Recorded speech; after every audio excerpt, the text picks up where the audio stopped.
Have you or anyone you know been infected by a novel coronavirus? We may be able to help. According to the CDC, to date, 91 million Americans have been tested positive for the novel coronavirus. And you, or maybe someone you know, has been infected. According to a recent study examining cases involving veterans in the state of Washington, where the virus first emerged, it had been determined that as many as 12% that have been included in the national total cases that had not only been infected, but had also been reinfected one or more times, which may include you or someone you know.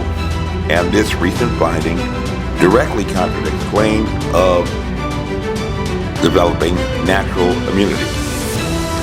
Moreover, reinfections were early known to be very possible and had in fact occurred during the 10 weeks when the disabled aircraft carrier, the USS Theodore Roosevelt, had been moored at Naval Base Guam between March 27th and June 5th in 2020. And recent studies have determined that reinfections are actually associated with greater risk of adverse outcomes. Getting COVID-19 over and over again does not help you, but in fact hurt you. Do I have your attention? However, in March 2021, one victim of COVID-19, an attorney from Westchester, New York, who had been accurately described as a patient zero, even if technically what is described as an index case would be what he was, began to speak out in an article that had been published in the New York Post, in which he had argued that he had been falsely accused, like the African-American boxer from Patterson, New Jersey, portrayed by Denzel Washington, Reuben Hurricane Carter, an African-American, who later discovered evidence had established that he had been set up and who maintained his innocence for over 2 decades incarcerated in the state correctional system in New Jersey. And perhaps this too may describe your situation, or perhaps someone who you know. Quite a few people in the United States can tell you that they tested positive for coronavirus. However, very few, if any, not even the president, can tell us who exactly infected them, which becomes problematic in terms of trying to trace the source of the disease. Just like trying to locate the zoonotic source that remains unknown. From the very first case that baffled the scientists inside the United States, the American patient zero, a traveler from Wuhan, it has been giving rise to a reasonable level of suspicion regarding the origins of this virus, because that first case found a person who had as many as 68 close personal contacts, trace contacts, with whom he came in contact over a period of 4 days. And not one of them had been infected. Not on a share ride 25 miles from SeaTac Airport, not ambling about the Puget Sound. However, his unique strain of virus was found in 39 other persons throughout the entire state of Washington, which would, to a biological warfare planner, be indicative of a case of the same batch of virus being distributed throughout that state. Hello, my name is Major Mike Webb, the plaintiff and advocate in what has become to be known as the PATSY virus litigation, taking on and going head-to-head with the high-profile untouchables like Dr. Fauci and Dr. Northam of the pandemic, just like an Elliot Ness or even Jim Garrison in pandemic, right there on the front lines in the court, where I have been doggedly in pursuit in a quest to actually catch COVID-19. a disease from which most have been running away, while my dependents have been running away from me in court, or scared of me in court, than catching coronavirus in church, apparently. But Rangers know that fortune in battle always favors the bold, and that disease condition, distinct even if related to a causative biological agent with which you should be familiar, SARS-CoV-2, was reported to have emerged in China in December 2019, when on December 31st, 2019, a total of only 15 cases became known to the world. What would later become 27 cases had been associated with the Hunan Wholesale Seafood Market in Wuhan, located in the Hubei province in the central mainland of China, the 7th largest city in that communist nation and 42nd largest city in the world, but which would find highest incidence of infection amongst families who appeared to drive infection spread,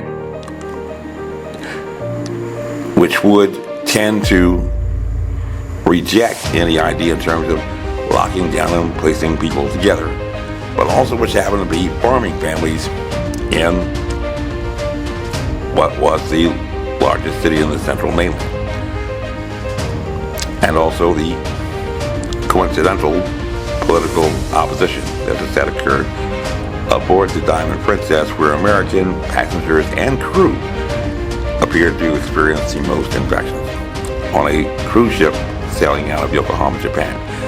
When engaged in litigation, like in military battle, it becomes a critical necessity and imperative to gain a clear threat picture of your adversary.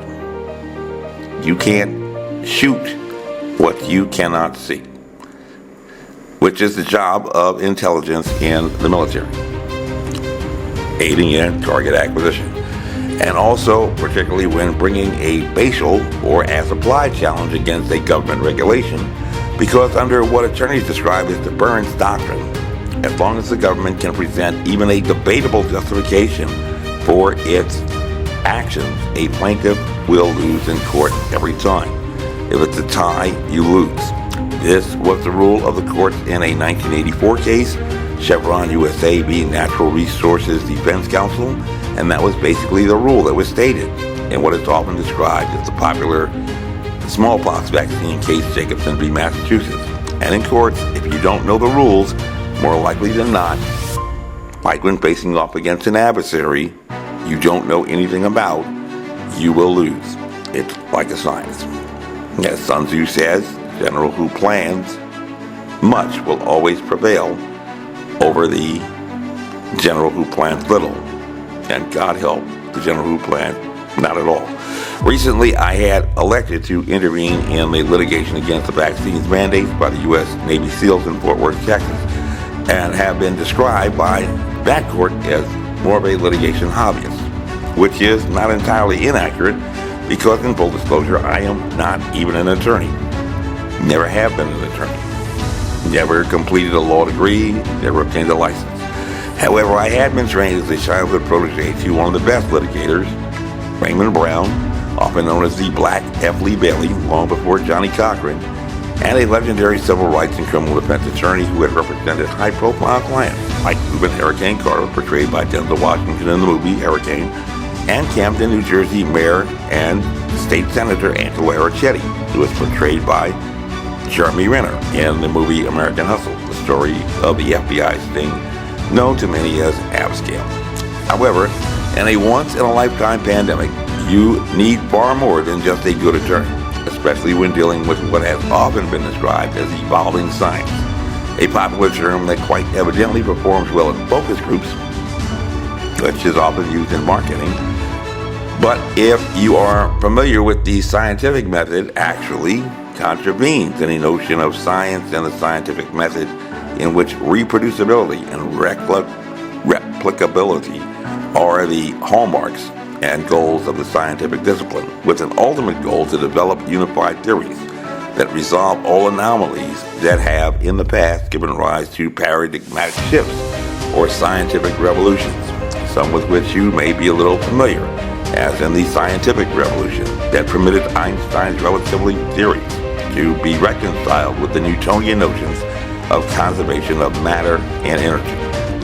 Hence, This may explain what has been historically associated with times of public health crisis, fear, confusion, and despair, which also tends to place the victims in a disadvantaged position of vulnerability by those whose primary objective may have ulterior motives, ranging from financial to political, exacting greater socioeconomic harms than necessary, quite often than the disease itself.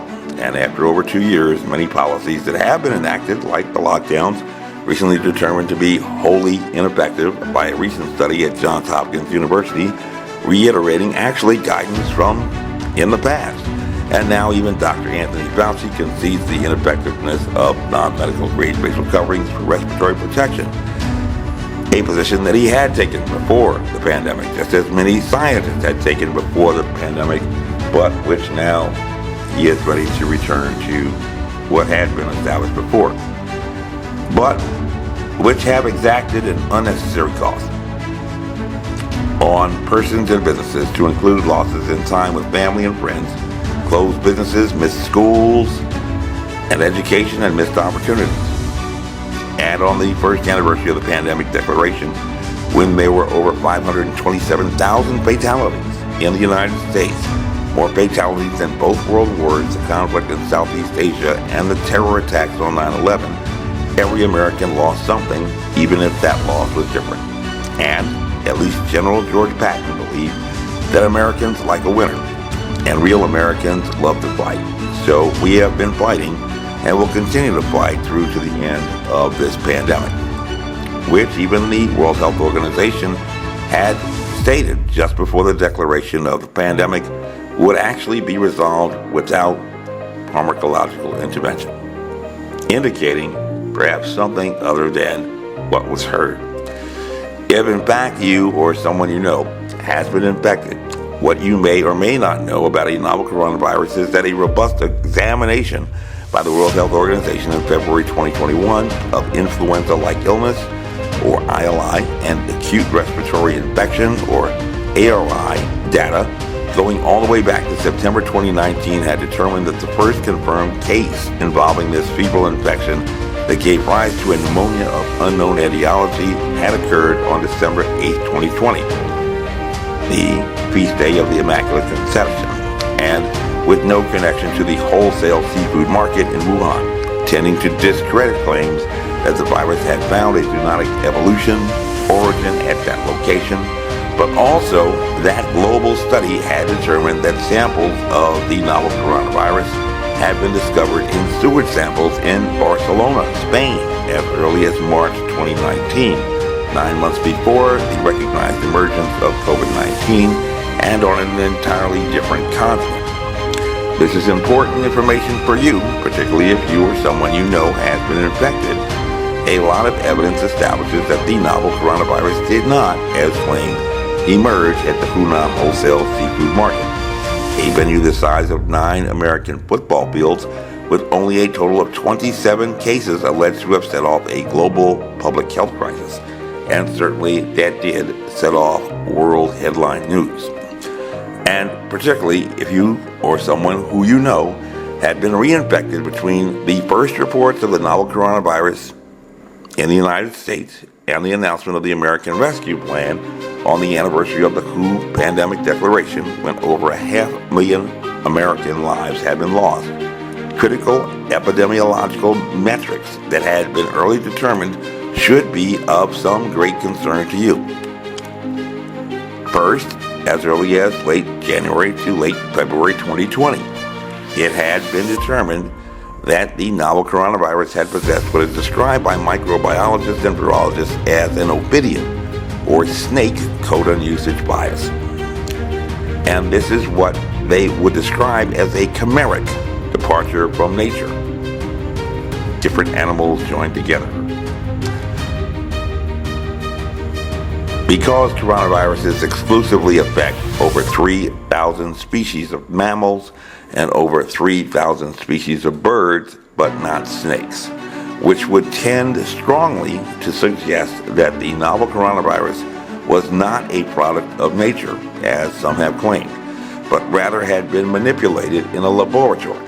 And if the government had caused that virus to come into existence under the rule stated in Fletcher v. Rylands, they would therefore be strictly liable for any damage brought upon the land. Ask any attorney.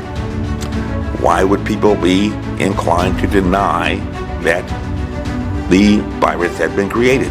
Probably because they would be held liable in court, criminally.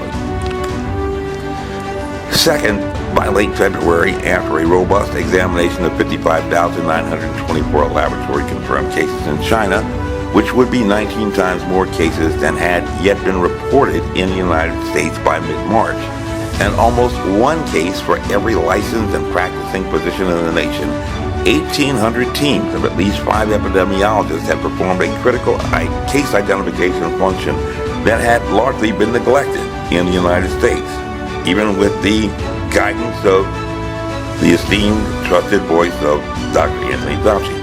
Trace contacts follow-up. But their robust examination had found a secondary attack rate between 0.9 and 4.8%, which is 4 times too low to confirm a disease being transmitted from person to person, and 12 times too low to set off what has been popularly described as a super spreader event, as was alleged to have occurred in a choir rehearsal in Skagit County, Washington, at the Westchester Attorney's Synagogue in New Rochelle, during a synagogue service, a funeral for a Holocaust survivor, and a joint bar mitzvah / bas mitzvah, and at the Rose Garden ceremony after the nomination of Supreme Court Justice Amy Coney Barrett. This clinical assessment of a less than 5% secondary attack rate was reconfirmed just before the Rose Garden event in the largest sample size trace contact study to date performed, over 3 million cases in India, where around that time the Delta variant was beginning to emerge, but which would not arrive in the United States, despite being the most contagious disease that the CDC director, Rochelle Walensky, had ever seen until April of the next year. Even the World Health Organization expressly concluded, based upon the early clinical quantifiable metric in conjunction with the finding of clustered outbreaks with no wider community spread, just as the disease was not spread to other ships in the carrier group during the infection outbreak aboard the Theodore Roosevelt, and also in a recent study at Cornell University, the infection appeared to be limited to the campus and did not spread into the town and surrounding counties. In conjunction with the finding of clustered outbreaks with no wider community spread, that it was clear. It was not clear whether this correlates with the presence of an infectious virus, and had indicated at that time that there were guidelines available nonetheless without pharmacological intervention, no vaccine, to protect the most vulnerable population, the elderly in nursing homes, those over the age of 65, those who possess at least 4 comorbidity factors, who today represent over 75% of our fatalities. And that is straight from the 40-page report that even its author, Bruce Aylward, the assistant director of the WHO, was convinced that nobody had read. And the biological agent with that threat profile is the same novel coronavirus with which yourself or someone you know may have been infected. And that biological agent could only have been deployed as a colorless and odorless vapor that was in the air that you breathe in some enclosed space for up to an hour, could not be spread outside. And you could not catch COVID-19 by casual contact or from contaminated surfaces, because this threat profile is not the profile of an opportunistic pathogen. And as of this month, as we begin to present these findings to law enforcement agencies throughout the country to investigate, particularly in what have been reported in high-profile cases, as I have already mentioned in relation to the outbreak aboard the Theodore Roosevelt and in the Veterans Care facilities. I have two particular matters currently before the United States Supreme Court, docketed but yet to be argued. The first is Webb v. Fauci, which seeks to establish that certain standard metrics, specifically infectious dose and secondary attack rate, which disturbingly to date remain still unknown, are classified information, which they could not be unless the government owned the causative biological agent for a disease that has been attributed to over 6 million fatalities worldwide, and in less time than it took Adolf Hitler during the Holocaust to accomplish that objective in his final plan. And conspirators in that enterprise, for the record, were convicted for crimes against humanity.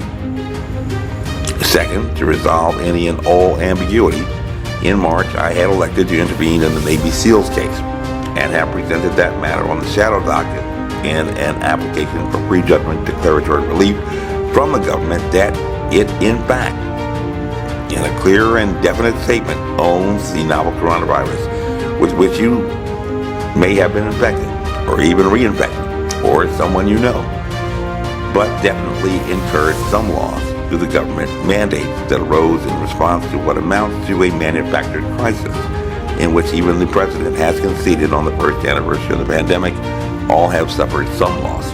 And when he told the American people directly that we know what we have to do to defeat this virus, tell the truth. You look like an intelligent person. I am not asking you for your vote or your money, but can you handle the truth? This briefing is unclassified, as you were. My name is Major Mike Webb, and by God, I am running for U.S. Congress. This year, make the right choice, and we shall make America great again. Honest.